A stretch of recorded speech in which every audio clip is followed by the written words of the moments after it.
வணக்கம், நான் உங்கள் எக்ஸாம் குரு காலை.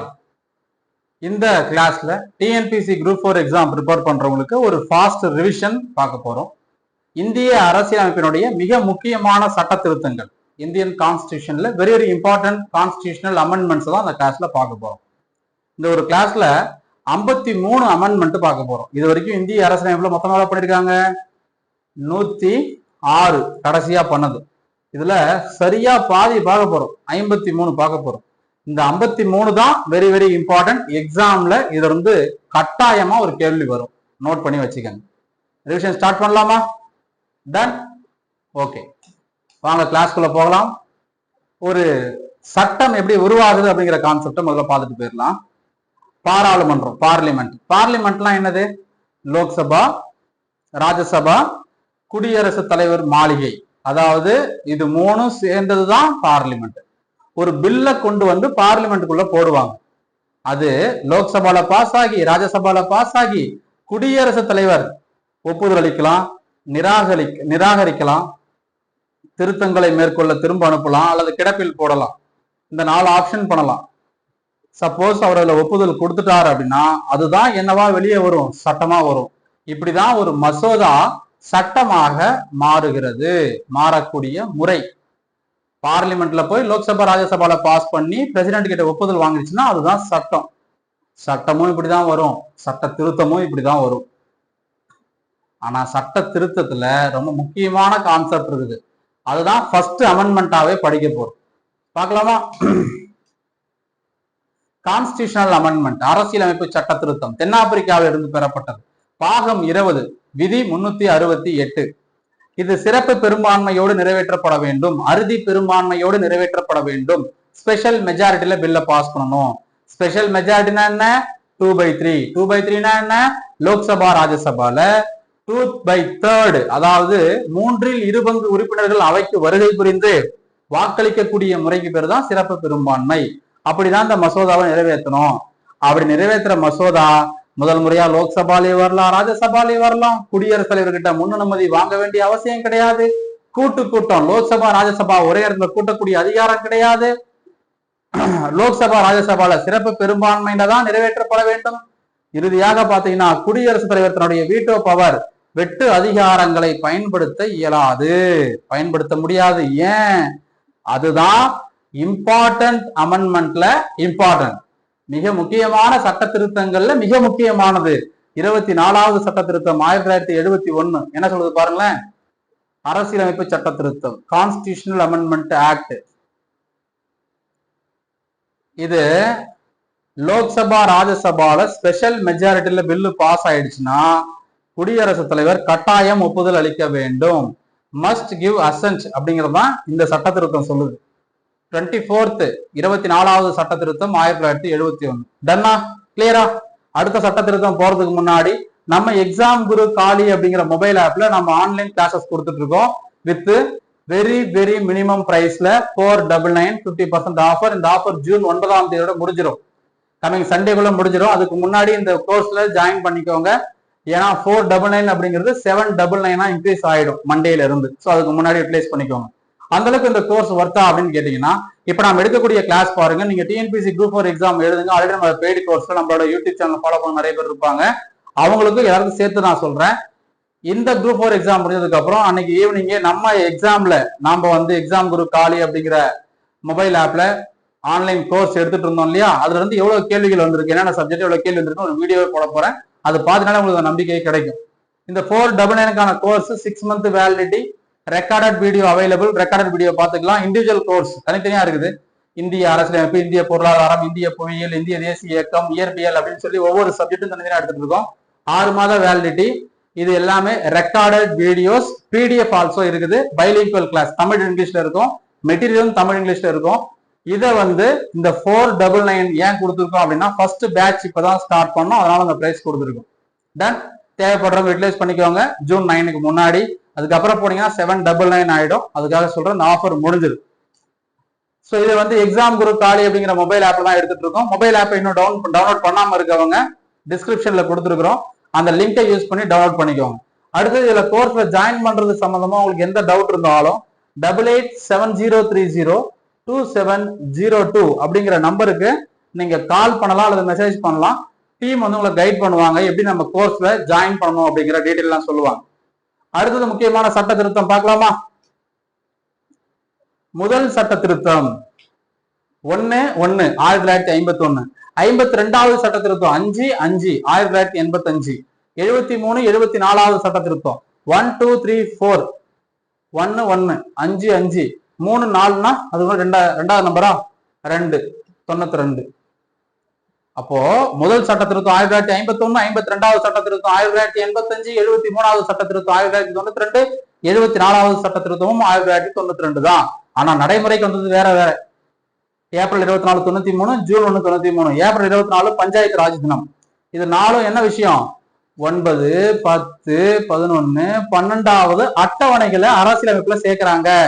9வது அட்டவணை என்ன? ஜமீன்தாரி ஒழிப்பு, நில சீர்திருத்தம், abolition of zamindari, land reform. அது மட்டும் இல்லாம வேலிடேஷன் ஆஃப் ஆக்ட், சில சட்டங்களுக்கான அங்க பாதுகாப்பு வழங்கப்படுகிறது. அடுத்தது பாத்தீங்கன்னா 10வது அட்டவணை கட்சி தாவல் தடை சட்டம், ஆன்டி டிஃபெக்ஷன் லா. 11 பஞ்சாயத்து, 12 நகராட்சிகள். பஞ்சாயத்து அப்படிங்கிறத கிராம பாலிகா அப்படின்னு சொல்லலாம், நகராட்சிகள் அப்படிங்கிறத நகர் பாலிகா அப்படின்னு சொல்லலாம். ரெண்டுமே ஒண்ணுதான். பஞ்சாயத்தை பொறுத்தவரையில 11வது அட்டவணை, நகராட்சியை பொறுத்தவரையில 12வது அட்டவணை. மொத்தம் 12 அட்டவணைக்கு நம்ம ஷார்ட்கட் சொல்லி கொடுத்துருப்போம். என்னது? Tears of old PM. 12 letter இருக்கும், 12 அட்டவணை, முடிஞ்சு போச்சு. இவ்வளவுதான் ஷார்ட்கட். எல் 9வது அட்டவணையா, லேண்ட் ரிஃபார்ம். டி டிஸ்குவாலிபிகேஷன், தகுதி இழப்பு, கட்சி தாவல் தடை சட்டத்தின் மூலமாக ஆன்டி டிஃபெக்ஷன் லா. 10வது அட்டவணையா. பி பஞ்சாயத்து 11. எம் முனிசிபாலிட்டி, நகராட்சி 12. முடிஞ்சு போச்சு. இதுல 52வது சட்ட திருத்தத்துக்கும் 91வது சட்ட திருத்தத்துக்கும் ஒரு வேறுபாடு இருக்கு. என்ன வேறுபாடுனா, ஒரு கட்சியில இருந்து இன்னொரு கட்சிக்கு தாவனாங்கன்னா அவன் என்ன பண்ணுவாங்க? கட்சி தாவல் தடை சட்டத்தை பயன்படுத்தி அவனுடைய எம்எல்ஏ அல்லது எம்பி பதவியை பிடிக்கிடுவாங்க. கரெக்டா?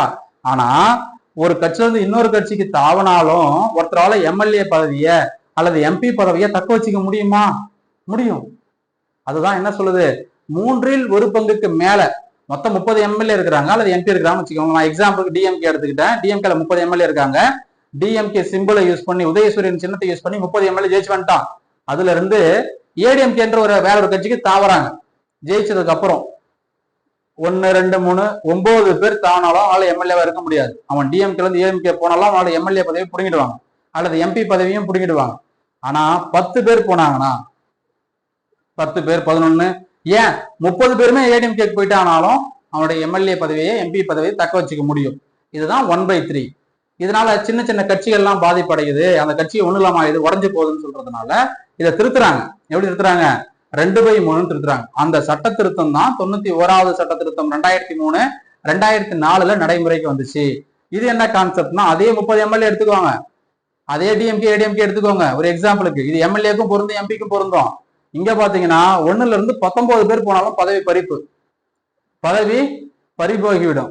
ஆனா 20, 21, 30 பேர் போனாங்க அப்படின்னா 3/2 அதிகமாக போனாங்கன்னா அவங்களால எம்எல்ஏ எம்பி பதவியை தொடர்ந்து வச்சுக்க முடியும். இதுதான் கட்சி தாவல் தடை சட்டத்துக்கு இருக்கக்கூடிய வேறுபாடு.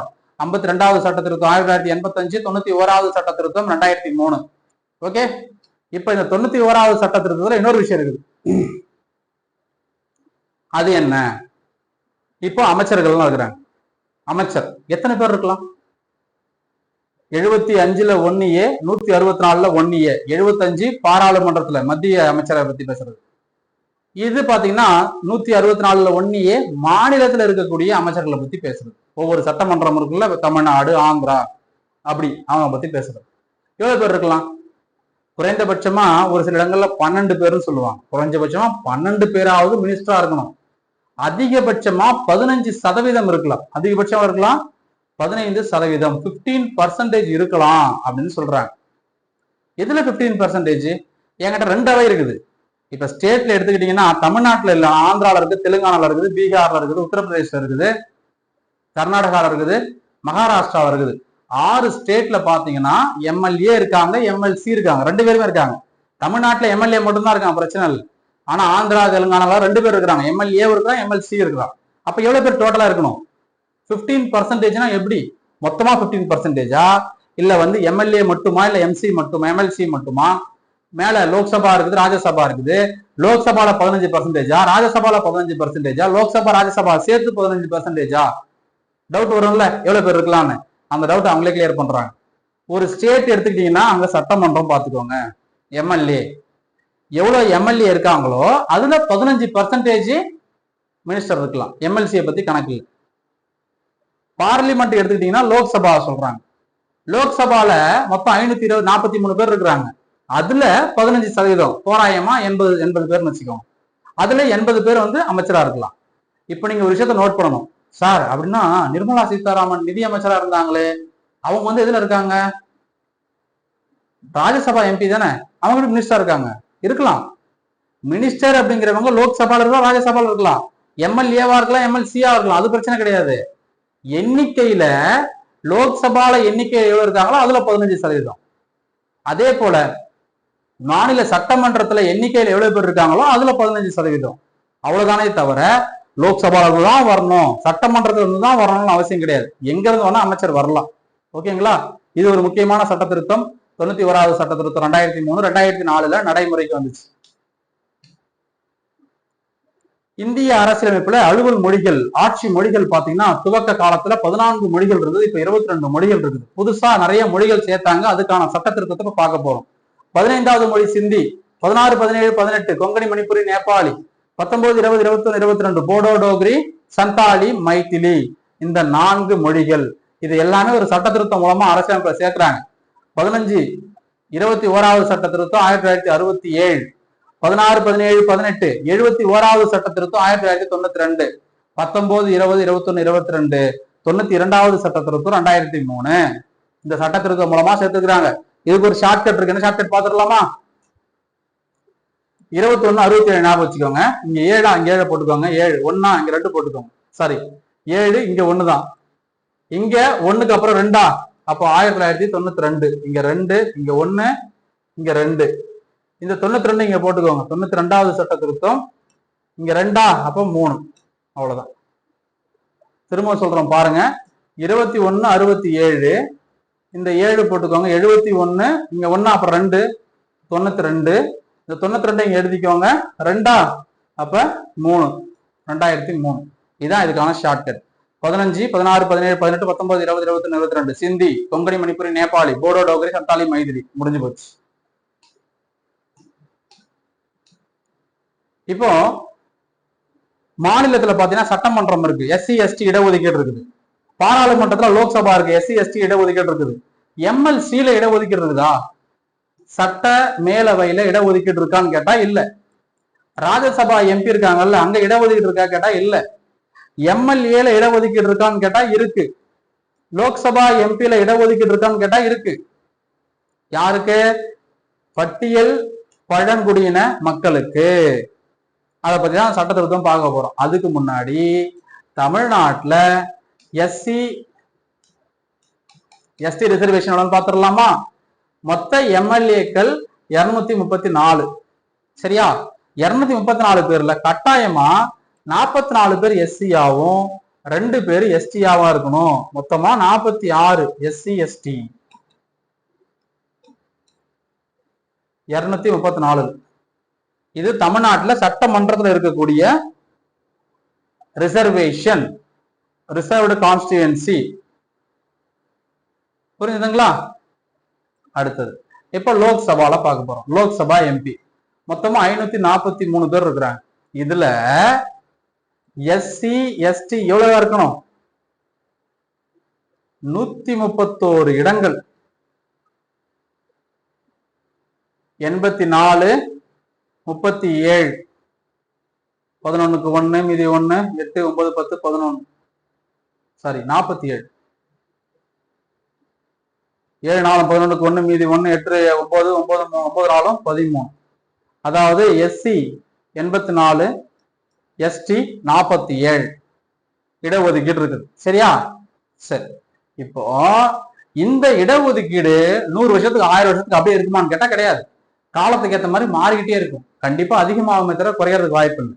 ஆனா நம்ம அரசியலமைப்புல ஜனவரி 26, 1950 நடைமுறைக்கு வந்ததுல இருந்து இதே ஸ்கீமை தான் ஃபாலோ பண்ணிட்டு வராங்க. அதாவது ஒவ்வொரு 10 வருஷத்துக்கு ஒரு வாட்டி இதை ரினியூ பண்ணிட்டே வருவாங்க, அப்டேட் பண்ணிட்டே வருவாங்க. மொபைல் ரீசார்ஜ் பண்றோம்ல, வீட்டுல டிஷ்க்கு ரீசார்ஜ் பண்றோம்ல, அதே மாதிரி இதையும் ரீசார்ஜ் பண்ணிட்டே வராங்க. அந்த வேலிடிட்டியை இன்க்ரீஸ் பண்ணிட்டே வராங்க. 10 வருஷத்துக்கு ஒரு வாட்டி அமெண்ட்மெண்ட் பண்ணுவாங்க. 8வது சட்ட திருத்தம் 1960 பண்ணி 10 வருஷம் முடிஞ்சு போச்சு. 50 பண்ணாங்க, 60, 10 வருஷம் முடிஞ்சு போச்சு இல்ல, அதை 70 வரைக்கும் இன்க்ரீஸ் பண்றாங்க. இப்ப 23வது சட்ட திருத்தம் 63 பண்ணி அதை 80 வரைக்கும் இன்க்ரீஸ் பண்றாங்க. திரும்பவும் 1980 45வது சட்ட திருத்தம் பண்ணி 1990 வரைக்கும் இன்க்ரீஸ் பண்றாங்க. 90 முடிய போதா, அப்ப 89ல ஒரு சட்ட திருத்தம் பண்றாங்க, 62வது சட்ட திருத்தம் 2000 வரைக்கும் இன்க்ரீஸ் பண்றாங்க. அப்ப 79வது சட்ட திருத்தம் 1999ல ஒரு சட்ட திருத்தம் பண்ணி அதை 2010 வரைக்கும் இன்க்ரீஸ் பண்றாங்க. 2009ல 95வது சட்ட திருத்தம் பண்ணி அதை 2020 வரைக்கும் இன்க்ரீஸ் பண்றாங்க. இதுதான் லாஸ்ட்ல பண்ண அமெண்ட்மெண்ட். ரொம்ப ரொம்ப முக்கியமானது, நோட் பண்ணி வச்சுக்கோங்க, கண்டிப்பா எக்ஸாம்ல கேட்பாங்க. 104வது சட்ட திருத்தம் 2020, இது 2030 வரைக்கும் நீட்டிக்கப்படுகிறது. இதுல ஒரு பியூட்டி என்னன்னா, எஸ்சி எஸ்டி ரிசர்வேஷன் மட்டும் கிடையாது, இது கூடவே ஆங்கிலோ இந்தியன் ரிசர்வேஷனும் அப்படியே கூட்டிட்டே வருவாங்க. லோக்சபால 2 ஆங்கிலோ இந்தியனை தேவைப்பட்டால் குடியரசுத் தலைவர் நியமனம் பண்ணலாம். மாநில சட்டமன்றத்துல தேவைப்பட்டால் ஒரு நபர் ஆங்கிலோ இந்தியரை ஆளுநர் நியமனம் பண்ணலாம். அது வேணான்னு சொல்லிட்டாங்க. ஆங்கிலோ இந்தியருக்கான ரெப்ரசன்டேஷன், பிரதிநிதித்துவம் வேண்டாம் அப்படின்னு முடிவு பண்ணிட்டாங்க. அந்த சட்ட திருத்தம் 104 2020வது சட்ட திருத்தம். இதுதான் கடைசியா இதுல பண்ண அமெண்ட்மெண்ட். டன்னா, புரிஞ்சுதா? 7வது சட்ட திருத்தம் 1956, 7th கான்ஸ்டிடியூஷனல் அமெண்ட்மெண்ட் ஆக்ட் 1956. ரொம்ப ரொம்ப முக்கியமானது. மாநில மறுசீரமைப்பு சட்டம், ஸ்டேட் ரீஆர்கனைசேஷன் ஆக்ட் பண்ணாங்க. காமனா ஹைகோர்ட், 2 ஸ்டேட்டுக்கு சேர்ந்த மாதிரி ஒரு ஹைகோர்ட், அது யூனியன் பிரதேசத்துக்கு சேர்ந்த மாதிரி ஹைகோர்ட். அதுக்கப்புறம் பாத்தீங்கன்னா விதி 350A 350B 2 விதியை சேர்த்தாங்க. பாகம் 7 நீக்கப்பட்டது. கடைசியா 8வது சட்ட திருத்தம் 1960 பாத்தீங்கன்னா அபாலிஷன் ஆஃப் ஜமீன்தாரி, ஜமீன்தாரி ஒழிக்கிறதுக்காக ஒரு சட்ட திருத்தம் பண்ணிருக்காங்க. 8வது சட்ட திருத்தம் 1959 நடைமுறைக்கு வந்தது 1960. 9வது சட்ட திருத்தம் 1960 பெருபாரி. இந்த பெருபாரி அப்படிங்கிறது அப்ப பாகிஸ்தான், இப்ப வந்து பங்களாதேஷ்ல இருக்குது. இந்த பெருபாரி வந்து யாருக்கு சொந்தம், யாருக்கு போகணும் அப்படிங்கிற ஒரு முடிவு கடைசி என்ன பண்ணிட்டாங்கன்னா, நம்ம பங்களாதேஷ்க்கு, அப்ப பாகிஸ்தானுக்கு விட்டு கொடுத்துட்டோம், இப்ப பங்களாதேஷ்ல இருக்குது பெருபாரி அப்படிங்கிற ஒரு ஊர். 10வது சட்ட திருத்தம் 1961 தாத்ரா நாகர் ஹவேலி இந்தியாவோட இணைத்துக் கொள்ளப்படுது. 12வது சட்ட திருத்தம் கோவா டாமன் டையூ இந்தியாவோடு இணைத்துக் கொள்ளப்படுது. 12வது சட்ட திருத்தம் 1962. 13வது சட்ட திருத்தம் நாகாலாந்துக்கு மாநில அந்தஸ்து கொடுத்தாங்க 62ல. 14வது சட்ட திருத்தம் புதுச்சேரி இந்தியாவோடு இணைத்துக் கொள்ளப்படுகிறது 62வது வருஷத்துல. 14வது சட்ட திருத்தம் ஹைகோர்ட் ஜட்ஜியுடைய ஓய்வு பெறும் வயதை வந்து 60ல இருந்து 62 இன்க்ரீஸ் பண்றாங்க. 15வது சட்ட திருத்தம் 1963. நிலம் கையகப்படுத்துதல். இப்ப இடத்த நான் கவர்மெண்ட் எடுத்துக்க போதுனா அதுக்கு முன்னாடியே அந்த இடத்துக்கான இழப்பீடு கொடுத்துடணும், அந்த மனிதர்களை அந்த மக்களை சமாதானப்படுத்தணும், அதுக்கப்புறம் தான் அந்த இடத்த எடுக்கணும் அப்படின்னு சட்ட திருத்தம் பண்ணிருக்காங்க. 17வது சட்ட திருத்தம் 1964, யாரும் பண்றதே இல்லை. 31வது சட்ட திருத்தம் 1972 பாத்தீங்கன்னா லோக்சபா இடங்களுடைய எண்ணிக்கையை 525ல இருந்து 545 இன்க்ரீஸ் பண்ணிருக்காங்க. ரொம்ப ரொம்ப முக்கியமான சட்ட திருத்தம். இன்னைக்கு வரைக்கும் 545 தான் இருக்குது. 2 ஆங்கிலோ இந்தியன் போயிட்டாங்க, 543 தான் இப்போ வரைக்கும் இருக்குது. அதுக்கு காரணமான சட்ட திருத்தம் 31வது சட்ட திருத்தம் 1972. 32வது சட்ட திருத்தம் 1973. இப்போ ஆந்திரா தெலுங்கானான்னு பிரிஞ்சிருச்சு. அப்ப ஆந்திரா மட்டும்தான் இருந்தது. ஆந்திராவில சிறப்பு பல்கலைக்கழகம், அங்க சிறப்பு அந்தஸ்து கொடுத்து 371D ஆந்திராவில சிறப்பு அந்தஸ்து, 371E ஆந்திராவில மத்திய பல்கலைக்கழகம் உருவாக்கினது. 2 முக்கியமான சட்ட திருத்தங்கள். 36வது சட்ட திருத்தம் 1975 சிக்கிமுக்கு சிறப்பு சலுகை கொடுத்துருக்காங்க. அது மட்டும் இல்லாம அங்க மாநில அந்தஸ்து வழங்கப்படுது. அதே போல 37வது சட்ட திருத்தம் 1975 அருணாச்சல பிரதேசத்துக்கு மாநில அந்தஸ்து வழங்கப்பட்டது. யூனியன் பிரதேசமா இருந்து மாநிலமா மாத்துறாங்க. அது மட்டும் இல்லாம அங்க சட்டமன்றமும் உருவாக்கப்படுது. 38வது சட்ட திருத்தம் 1975 ரொம்ப ரொம்ப முக்கியமானது. ஒரு நெருக்கடி நிலையை கொண்டு வரீங்க அப்படின்னா குடியரசுத் தலைவர் என்ன முடிவு பண்றாரோ அதுதான், அது நீதிமன்றம் கேள்வி கேட்க முடியாது. அதே போல அவசர சட்டம், ஆர்டினன்ஸ் யார் யாரெல்லாம் கொண்டு வரலாம்? குடியரசுத் தலைவர், ஆளுநர், யூனியன் பிரதேசத்துல இருக்கக்கூடிய நிர்வாக அதிகாரி அல்லது துணைநிலை ஆளுநர். அந்த விதிகள்லாம் 123, 213, 239B இதெல்லாம் கொண்டு வராங்கல்ல, அதெல்லாம் இது ரெண்டுமே நீதிமன்றத்தினால கேள்வி கேட்கவே முடியாதான். இது 38வது சட்ட திருத்தம் 1975 சொன்னாங்க. இதான் தப்பு தானே? அப்ப இதை நீக்கணும்ல. அப்ப என்ன பண்றாங்கன்னு பாருங்களேன். இதை மட்டும் நான் சொல்லிட்டு திரும்ப வரேன். அதை தான் திரும்ப இங்க கொடுத்துருப்போம். 44வது சட்ட திருத்தம் 1978 என்ன பண்ணிட்டாங்க, அது எல்லாத்தையுமே நீக்கிட்டாங்க. அது எல்லாத்தையும் என்ன பண்றாங்க, ஆர்டினன்ஸ் ஆகட்டும் அல்லது ஒரு எமர்ஜென்சி ஆகட்டும், இதெல்லாம் என்ன பண்ணி ஆகணும், நீதிமன்றம் கேள்வி கேட்கும். 38வது சட்ட திருத்தம் 1975 ரிப்பீல்டு, நீக்கப்பட்டதுன்னு சொல்றாங்க. எப்ப நீக்கினாங்க, 44வது சட்ட திருத்தம் 1978 நீக்கியாச்சு.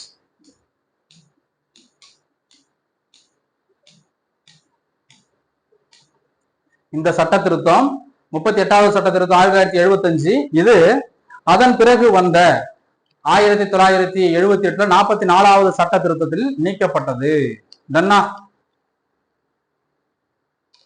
41வது சட்ட திருத்தம் 1976, இது என்னது, state or joint public service commission, அதாவது மாநில அல்லது கூட்டு பொது பணியாளர் தேர்வாணையம் இருக்குல்ல. இப்ப தமிழ்நாட்டில் டிஎன்பிஎஸ்சி இருக்குது, அங்க ஹரியானா பஞ்சாபுக்கு எல்லாம் சேர்ந்த மாதிரி ஒரு ஜாயிண்ட் பப்ளிக் சர்வீஸ் கமிஷன் இருக்குது. அதனுடைய ஓய்வு பெறும் வயது, அதிகாரிகளுடைய ஓய்வு பெறும் வயது 60 தான் இருந்துச்சு, அதை 62ஆக உயர்த்திருக்கிறாங்க.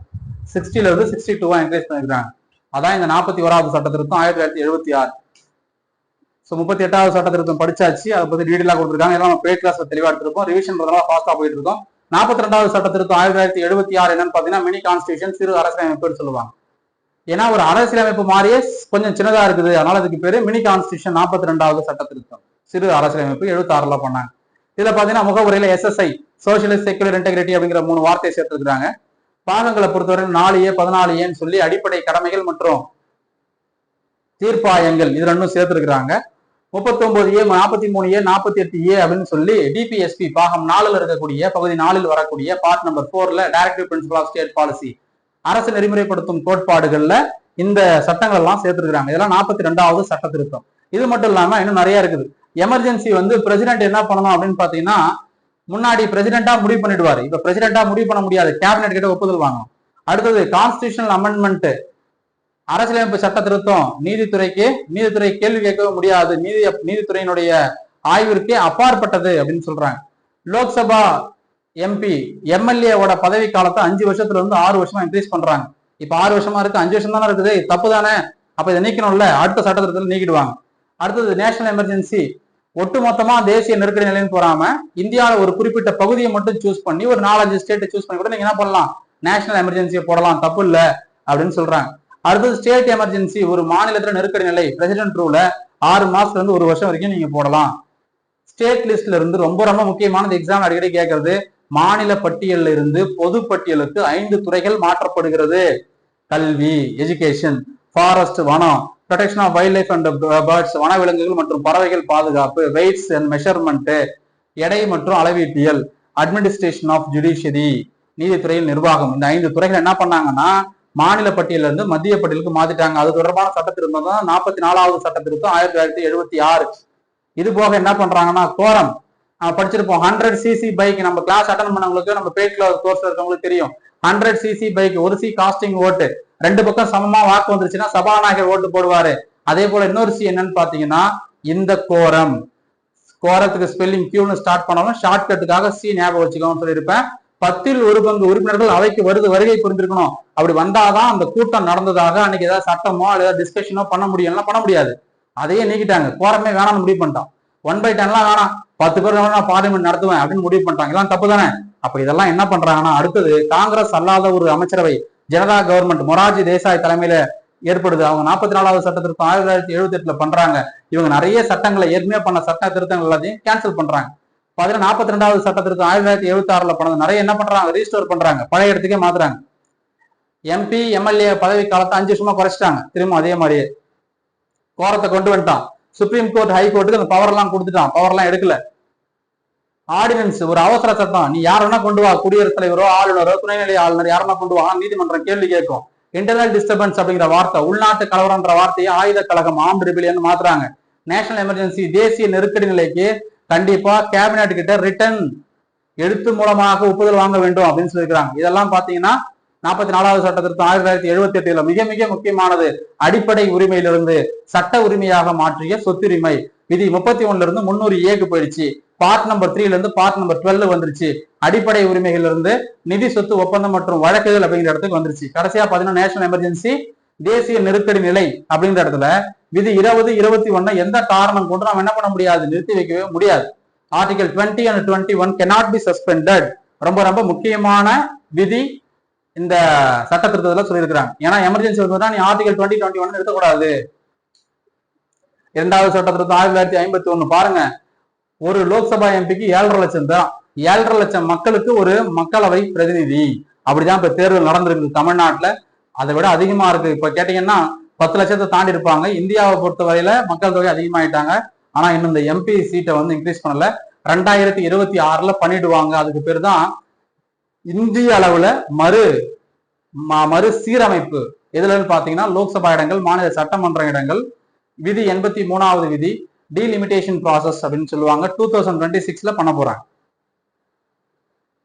இப்ப நம்ம தமிழ்நாட்டை பொறுத்தவரையில ஒரு லோக்சபா எம்பி அப்படிங்கிறது அந்த தொகுதி கான்ஸ்டிடுவன்சி அப்படிங்கிறது 6 சட்டமன்ற தொகுதிக்கு சமம். 6 எம்எல்ஏ சேர்ந்ததுதான் ஒரு லோக்சபா எம்பின்னு சொல்றாங்க. அடுத்ததாக பாத்தீங்கன்னா 61வது சட்ட திருத்தம் 1988 நடைமுறைக்கு வந்தது. 89 வாக்களிக்கும் வயதை 21 இருந்து 18 குறைச்சது. விதி 326. இதை செஞ்சது யாருன்னா ராஜீவ்காந்தி அரசாங்கம். 69வது சட்ட திருத்தம் 1991 என்னன்னு பாத்தீங்கன்னா டெல்லியை யூனியன் பிரதேச தலைநகராக அறிவிக்கிறாங்க. நேஷனல் கேபிட்டல் டெரிட்டரி ரீஜன் அப்படின்னு சொல்லிட்டு டெல்லியில சட்டமன்றங்களும் உருவாக்கப்படுது. 92ல சட்டமன்றம் டெல்லியில உருவாக்குறாங்க. அதே மாதிரி 70வது சட்ட திருத்தம் 1992 குடியரசுத் தலைவர் தேர்தலில் பாத்தீங்கன்னா எல்லா சட்டமன்ற உறுப்பினர்கள் இந்தியாவில் இருக்க எல்லா ஸ்டேட்ல எம்எல்ஏ ஓட்டு போடுவாங்க. எல்லா லோக்சபா ராஜ்யசபா எலெக்டட் எம்பி ஓட்டு போடுவாங்க. லோக்சபா 2 ஆங்கிலோ இந்தியன் ஓட்டு போட மாட்டான். ராஜ்யசபால 12 நியமன உறுப்பினர்கள் ஓட்டு போட மாட்டாங்க. இப்படிதான் அந்த எலக்ட்ரல் சிஸ்டம் இருக்குது. அந்த தேர்தல் குழு அப்படிதான் செயல்படும். தேர்தல் கல்லூரி இப்பதான் முதல் முறையாக புதுச்சேரி புதுடெல்லியை சார்ந்த சட்டமன்ற உறுப்பினர்களும் வாக்களிக்கலாம்னு சொல்லுது. இதுக்கு முன்னாடி யூனியன் பிரதேசமா இருந்தா ஓட்டு போட மாட்டாங்க. ஏன்னா அப்ப யூனியன் பிரதேசத்துல சட்டமன்றமே கிடையாது. இப்பதான் சட்டமன்றம் உருவாயிடுச்சு. 70வது சட்ட திருத்தம் 1992 என்ன சொல்லுதுன்னா குடியரசுத் தலைவர் தேர்தலில் யூனியன் பிரதேசமா இருந்தாலும் புதுச்சேரி புதுடெல்லி இப்ப ஜம்மு காஷ்மீர் எல்லா யூனியன் பிரதேசத்தில் இருக்கக்கூடிய சட்டமன்ற உறுப்பினர்கள் வாக்களிக்கலாம், எம்எல்ஏ எல்லாம் ஓட் பண்ணலாம்னு சொல்லுது. அதே போல 84வது சட்ட திருத்தம் 2001 என்ன சொல்லுதுன்னு பாத்தீங்கன்னா குடியரசுத் தலைவர் தேர்தலில் ஒரு எம்எல்ஏ அல்லது எம்பி ஓட் பண்றாங்க அப்படின்னா அவங்களுக்கு ஒரு ஓட் வேல்யூ இருக்குது. இதை பத்தி டீடைலான எக்ஸ்பிளனேஷன் நம்ம பெய்ட் கிளாஸ்ல கொடுத்துருப்போம். ரிவிஷன் பாஸ் சொல்லிட்டு போறேன். ஒவ்வொரு எம்பிக்கு ஒவ்வொரு எம்எல்ஏக்கு ஓட்டு வேல்யூ இருக்குது. ஸ்டேட் டு ஸ்டேட் டிஃபர் ஆகும், சில இடங்கள் டிஃபர் ஆகாது. இதெல்லாம் நம்ம தெளிவா சொல்லியிருப்போம். அதுல ஒரு எம்எல்ஏவோட வாக்கு மதிப்பு 176, ஒரு எம்பியோட வாக்கு மதிப்பு 208 அப்படின்னு படிச்சிருப்போம். இந்த இடத்துல எப்படி கால்குலேட் பண்றாங்க அப்படின்னா ஏதோ ஒரு வருஷத்துல எடுத்த மக்கள் தொகை கணக்கெடுப்பு தான் எடுத்துப்பாங்க. அத வந்து நாம அடுத்தது 2026 நடக்கக்கூடிய குடியரசுத் தலைவர் தேர்தல் வரைக்கும் நம்ம அதை தான் பயன்படுத்தணும். எடுத்துக்காட்டுக்கு பாருங்க, தமிழ்நாட்டுல ஒரு எம்எல்ஏவோட வாக்கு மதிப்பு குடியரசுத் தலைவர் தேர்தலில் ஓட்டு போட்டாருன்னா 176. அதுவே ஒரு எம்பி ஓட்டு போடாருன்னா 708. நான் 208 சொல்றேன், சாரி 708. இந்தியாவில எந்த ஸ்டேட்ல எம்எல்ஏ ஓட்டு போட்டாங்கன்னா அதிக மதிப்புன்னு பாத்தீங்கன்னா 208 மதிப்பு. உத்தரப்பிரதேசத்துல ஒரு எம்எல்ஏ ஓட்டு போறாருன்னா குடியரசுத் தலைவர் தேர்தல். தமிழ்நாட்டுல ஒரு எம்எல்ஏ குடியரசுத் தலைவர் தேர்தல் ஓட்டு போட்டாருன்னா 176 தான் அவருக்கு மதிப்பு. இது எல்லாத்துக்கும் ஒரு ஃபார்முலா இருக்குது. இந்த ஃபார்முலா வச்சு போடணும். உங்களுக்கு டீப்பா இப்ப தேவையில்லை. 84வது சட்ட திருத்தம் 2001 என்ன சொல்லுது? லோக்சபா தேர்தல்ல குடியரசுத் தலைவர் தேர்தல்ல வாக்களிக்கக்கூடிய மக்கள் இருக்காங்க பாத்தீங்களா, அந்த மக்கள் தொகையை தீர்மானிக்கக்கூடியது 1971 மக்கள் தொகை கணக்கெடுப்பு தான் நம்ம ஃபாலோ பண்ணணும்னு சொல்றாங்க. இப்படி சொல்லக்கூடிய சட்ட திருத்தம் தான் 84/2001. 86வது சட்ட திருத்தம் 2002 ரொம்ப ரொம்ப முக்கியம். அடிப்படை உரிமை, அரசு நெறிமுறைப்படுத்தும் கோட்பாடு, அடிப்படை கடமைகள், fundamental rights, directive principle of state policy, fundamental duties, article 21A, 45, 51A small letter k. இது எல்லாமே 6 முதல் 14 வயதுடைய அனைவருக்கும் இலவச கட்டாய கல்வியை வழங்கக்கூடிய சட்ட திருத்தம், ரைட் டு எஜுகேஷன் அப்படின்னு சொல்லுவாங்க. இந்த சட்டமா பாத்தீங்கன்னா 2009 கொண்டு வந்து ஏப்ரல் 1, 2010 நடைமுறைக்கு கொண்டு வராங்க. அனைவருக்கும் இலவச கட்டாய கல்வி சட்டம். 86வது சட்ட திருத்தம் 2002. 89வது சட்ட திருத்தம் 2003 என்ன பண்றாங்கன்னா பட்டியல் அதுல இருந்து தனியா பிரிச்சு பழங்குடியினருக்கான ஒரு தேசிய ஆணையம், national commission for schedule tribe, பழங்குடியினருக்கான ஒரு தேசிய ஆணையத்தை உருவாக்குங்கன்னு சொல்றாங்க. 338A அப்படிங்கிற விதி.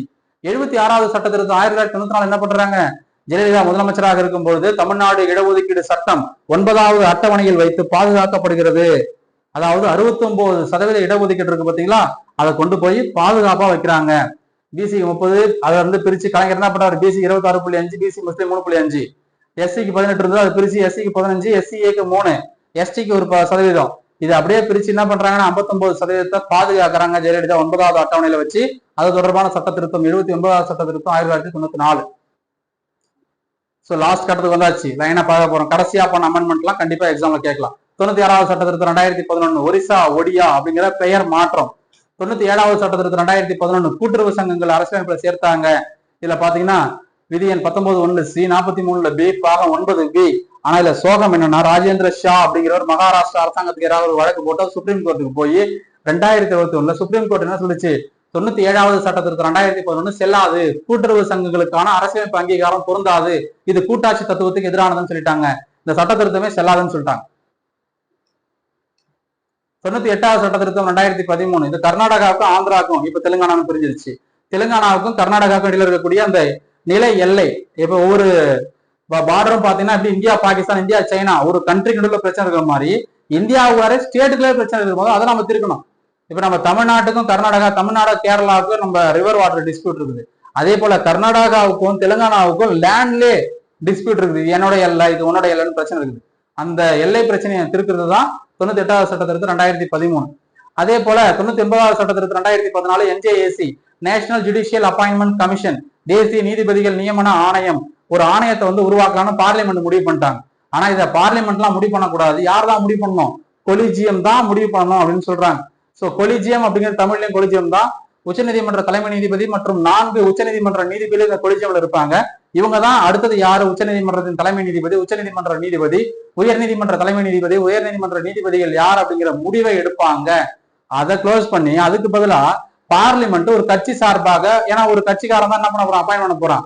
அப்படி அப்பாயின் பண்ற கமிஷன் வந்தா எப்படி இருக்கும், நீதித்துறையே வீணா போயிடும். அப்ப நாங்க ஒத்துக்க மாட்டோம்னு சொல்லி 1980 மினர்வா மில் வழக்குல என்ன சொல்லியிருப்பாங்க, நீ சட்டத்தை திருத்தா திருத்திக்க, அடிப்படை உரிமையை திருத்தா திருத்திக்க, அடிப்படை கட்டமைப்பை திருத்தா திருத்திக்க, பேசிக் செக்ஷனை உடைக்கிறியா கான்ஸ்டியூஷனையே நாசம் பண்றியா பண்ணு, ஆனா கடைசியா அந்த சட்ட திருத்தம் செல்லுமா செல்லாதா அப்படிங்கிற முடிவை யார் எடுப்பா, நாங்க எடுப்போம், சுப்ரீம் கோர்ட் தான் முடிவு பண்ணும் அப்படின்னு சொல்லுவாங்க. அந்த அடிப்படையில இந்த 99வது சட்ட திருத்தம் 2014 பாத்தீங்கன்னா 4th ஜட்ஜஸ் கேஸ்ன்னு சொல்லுவாங்க, 4வது நீதிபதிகள் வழக்கு. இந்த வழக்கின் மூலமாக இதை செல்லாதுன்னு சொல்லிடுவாங்க, அன்கான்ஸ்டிடியூஷனல், இந்த சட்ட திருத்தம் செல்லாது. 100வது சட்ட திருத்தம் இந்தியா பங்களாதேஷ் இடையிலான எல்லை பிரச்சனை, அதுக்கு லேண்ட் பவுண்டரி அக்ரிமெண்ட், நில எல்லை ஒப்பந்தம் சுமூகமா பேசி முடிச்சிருப்பாங்க. 100வது சட்ட திருத்தம் 2014. 101வது சட்ட திருத்தம் 2016 ஜிஎஸ்டி, எல்லாருக்குமே தெரியும், குட்ஸ் அண்ட் சர்வீஸ் டாக்ஸ், சரக்கு மற்றும் சேவை வரிகள், பண்டங்கள் மற்றும் வணிக வரிகள். இது 101வது சட்ட திருத்தம் 2016 கொண்டு வந்து ஜூலை 1, 2017 நடைமுறைப்படுத்துறாங்க. ஜூலை 1 ஜிஎஸ்டி தினம், அது கூட சேர்த்து டாக்டர் தினமும் கூட. ஜிஎஸ்டி கவுன்சில் அப்பாயிண்ட் பண்ண சொன்னது யாருன்னா இந்திய குடியரசுத் தலைவர்.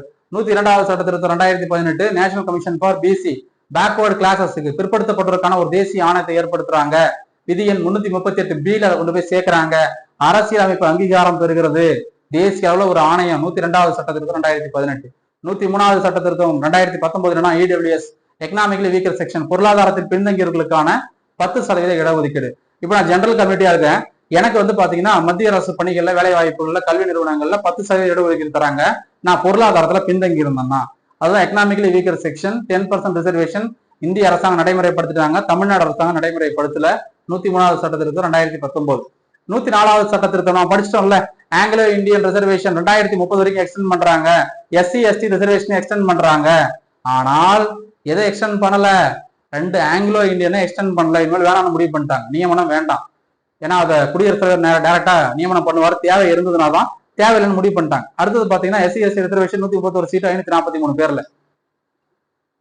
105வது சட்ட திருத்தம் 2021 constitutional amendment act, constitutional amendment bill பாத்தீங்கன்னா 127, ஆக்ட் பாத்தீங்கன்னா 105. அப்ப 127 மசோதால 105 தான் சட்டமா மாறி இருக்குது, 22 லேப்ஸ் பாஸ் ஆகல, சட்டமா வரல. அதை நீங்க புரிஞ்சுக்கணும், அவ்வளவுதான் நான் கொடுத்துருக்கிறேன். இது என்ன கான்செப்ட் அப்படின்னு பாத்தீங்கன்னா, restore the power of state. ஒவ்வொரு மாநிலத்தினுடைய அதிகாரத்தை அந்த மாநிலத்தையே கொடுத்துட்றாங்க. எப்படின்னா, ஒரு ஸ்டேட்ல யார் தான் ஓபிசி, யார் ஜெனரல் அப்படிங்கிற முடிவு எடுக்கணும் வருதுன்னு வச்சுக்கோங்களேன். இது சென்ட்ரல் கவர்மெண்ட் நாங்களே முடிவு பண்றோம்னு சொல்லிட்டாங்க. அதை திரும்ப என்ன பண்ணிட்டாங்க, ஸ்டேட் கிட்டே கொடுத்துட்டாங்க. அந்தந்த மாநிலம் என்ன பண்ணலாம்னா, பொருளாதாரத்துல, கல்வியில, சமுதாயத்துல யாரெல்லாம் பின்தங்கி இருக்காங்களோ அவங்கெல்லாம் கண்டுபிடிச்சு அவங்க தான் ஓபிசியா, அவங்க நான் கிரீமி லேயரா அல்லது கிரீமி லேயரா, ஜெனரல் கமிட்டியான்னு முடிவு பண்ணிக்கலாம் அவங்களே சொல்லிட்டாங்க. இது 105வது சட்ட திருத்தம். இறுதியா சட்ட திருத்தம், கடைசியா கான்ஸ்டிடியூஷன்ல பண்ண சட்ட திருத்தம் இதுதான். 106வது சட்ட திருத்தம் 2023. இது 128வது சட்ட திருத்தம் மசோதா. 128 மசோதா, 106 தான் சட்டம், 22 ஃபெயில் ஆயிடுச்சு. இது என்னன்னு பாத்தீங்கன்னா, எம்எல்ஏ மாநில சட்டமன்றத்துல, லோக்சபால 33% இடஒதுக்கீடு பெண்களுக்கு. Women reservation bill 33% or 1/3. இதுல வந்து பாத்தீங்கன்னா 15 வருஷத்துக்கு, அதாவது பர்சன்டேஜ் கிடையாது, 15 இயர்ஸ், 15 வருடங்களுக்கு இது வந்து அப்படியே நீட்டிக்கப்படும். எப்பயில இருந்து அப்படின்னு பாத்தீங்கன்னா 2026 டீலிமிடேஷன் ப்ராசஸ். நான் சொன்னேன் இல்லையா, 2024 தொகுதி மறுவரையறை பண்ண போறாங்க, மறுசீரமைப்பு பண்ண போறாங்க இந்தியா ஃபுல்லா. அப்படி பண்ணிட்டாங்கன்னா 2041 வரைக்கும் இருக்கும். அந்த 15% இயர் கிடையாது, 15 இயருக்கு தான். லோக்சபால 3/1 இடங்கள், மாநில சட்டமன்றங்கள்ல 3/1 இடங்கள் யாருக்காக? பெண்களுக்காக. அதுக்குள்ளேயே SC ST இருந்தாங்கன்னா அதுக்குள்ளே வந்துடும், முடிஞ்சு போச்சு. ஸோ இதுதான்ப்பா இம்பார்ட்டன்ட் அமெண்ட்மெண்ட்ஸ். எவ்வளவு ஃபாஸ்டா பார்க்க முடியுமோ அவ்வளவு ஃபாஸ்டா பார்த்து முடிச்சோம். ஈஸியா இருக்கா? யூஸ்ஃபுல்லா இருக்கா? கண்டிப்பா எக்ஸாம்பிள் ஒரு கேள்வி வரும். 53 அமெண்ட்மெண்ட் படிச்சிருக்கோம். நாம 106ல 53 படிச்சாச்சு, முக்கியமான ஃபுல்லாத்தையும் படிச்சாச்சு. தென் கிளாஸ் எப்படி இருந்ததுன்னு கமெண்ட்ல சொல்லிடுங்க. மறக்காம இந்த வீடியோ லைக் பண்ணி உங்க ஃப்ரெண்ட்ஸ் எல்லாருக்குமே ஷேர் பண்ணுங்க. இந்த TNPSC குரூப் ஒர்க்கான ஒரு ஃபாஸ்ட் ரிவிஷன் பேட்ச். இது நீங்க அடுத்தடுத்த தேர்வுக்கு பயன்படுத்தினாலும் தாராளமா பயன்படுத்தலாம், கண்டிப்பா யூஸ்ஃபுல்லா இருக்கும். இதே போல நம்ம எக்ஸாம் குரு காலி அப்படிங்கிற மொபைல் ஆப்ல டீடைல்டு கிளாஸ் வித் தெளிவான புரிதல் மட்டும் இல்லாம அது கூட ஷார்ட் கட்டையும் சேர்த்து நம்ம இந்த கிளாஸ்ல எடுத்திருப்போம். ஸோ இந்தியன் கான்ஸ்டியூஷன்ல ஆரம்பிச்சு இந்திய அரசியலமைப்பு, இந்திய பொருளாதாரம், இந்திய தேசிய இயக்கம், இயற்பியல், இந்திய புவியியல், ஜியாகிரபி, இது எல்லாத்துக்குமே TNPSC குரூப் 1 ஸ்டாண்டர்டுக்கு, group 1, group 2, group 3A, group 4 exam, SSC exam, railway exam, SI police எக்ஸாம்னு எல்லா எக்ஸாமுக்கும் யூஸ் ஆகுற மாதிரியான ஆன்லைன் கிளாஸஸ் கொடுத்துட்டு இருக்கோம். ரெக்கார்டட் வீடியோஸ் அவைலபிள், 6 மாதம் வேலிடிட்டி, 499. இதுக்கான ஃபீஸ் 50% ஆஃபர்ல தான். இந்த ஆஃபர் பாத்தீங்கன்னா ஜூன் 9 நம்ம குரூப் 4 எக்ஸாமோட முடியுது. அதுக்கு முன்னாடி இந்த கோர்ஸ்ல ஜாயின் பண்ணிக்கோங்க. ஜூன் 9க்கு அப்புறம் இது 799 இந்த பிரைஸ் வந்து இன்க்ரீஸ் ஆயிடும். ஸோ அதுக்கு முன்னாடி இதை வந்து யூட்டிலைஸ் பண்ணிக்கோங்க, யூஸ் பண்ணிக்கோங்க. எப்படி ஜாயின் பண்ணணும் அப்படின்னா எக்ஸாம் குரு காலி அப்படிங்கிற மொபைல் ஆப்பை டவுன்லோட் பண்ணிக்கோங்க. அதுக்கான லிங்க் இந்த வீடியோக்கு கீழே டிஸ்கிரிப்ஷன்ல இருக்கும். அதே போல உங்களுக்கு ஏதாவது டவுட் இருந்ததுன்னா 8870302702 88 70 30 2702 அப்படிங்கிற மொபைல் நம்பரை கான்டாக்ட் பண்ணலாம். டீம் வந்து கைட் பண்ணுவாங்க எப்படி ஜாயின் பண்ணணும்னு சொல்லி. 6 மாதம் கோர்ஸ், லைவ் கிளாஸஸ் முடிஞ்சிருச்சு, ரெக்கார்டட் வீடியோ தான் இருக்கு. தமிழ் இங்கிலீஷ்ல கிளாஸஸ் இருக்கும், மெட்டீரியலும் அப்படிதான் இருக்கும். இது ஹை ஸ்டாண்டர்ட் நம்ம ஃபாலோ பண்ணிருப்போம். இப்போ நம்ம ரிவிஷன் தான் ஃபாஸ்டா போயிருப்போம். நம்ம கிளாஸ்ல ரொம்ப பொறுமையா நீட்டா நிதானமா ப்ராப்பரா எக்ஸ்பிளனேஷன் கொடுத்து ஷார்ட் கட்டையும் கொடுத்து இந்த கிளாஸை எடுத்திருக்கோம். எல்லா எக்ஸாமுக்கும் யூஸ் ஆகும். ஸோ மறக்காம இதை 499க்கு யூஸ் பண்ணிக்கோங்க. இந்த கிளாஸ் அந்த ஃபீஸ் எல்லாமே ஜூன் 9க்கு அப்புறம் 799 அப்படின்னு இன்க்ரீஸ் ஆயிடும்.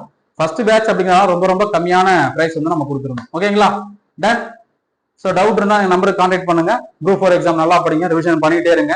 மறக்காம இந்த வீடியோ லைக் பண்ணி உங்க ஃப்ரெண்ட்ஸுக்கும் ஷேர் பண்ணுங்க. சேனல் புதுசாக வந்தவங்க சேனலை சப்ஸ்கிரைப் பண்ணிக்கோங்க. அடுத்த வீடியோ சந்திக்கலாம். நன்றி, வணக்கம்.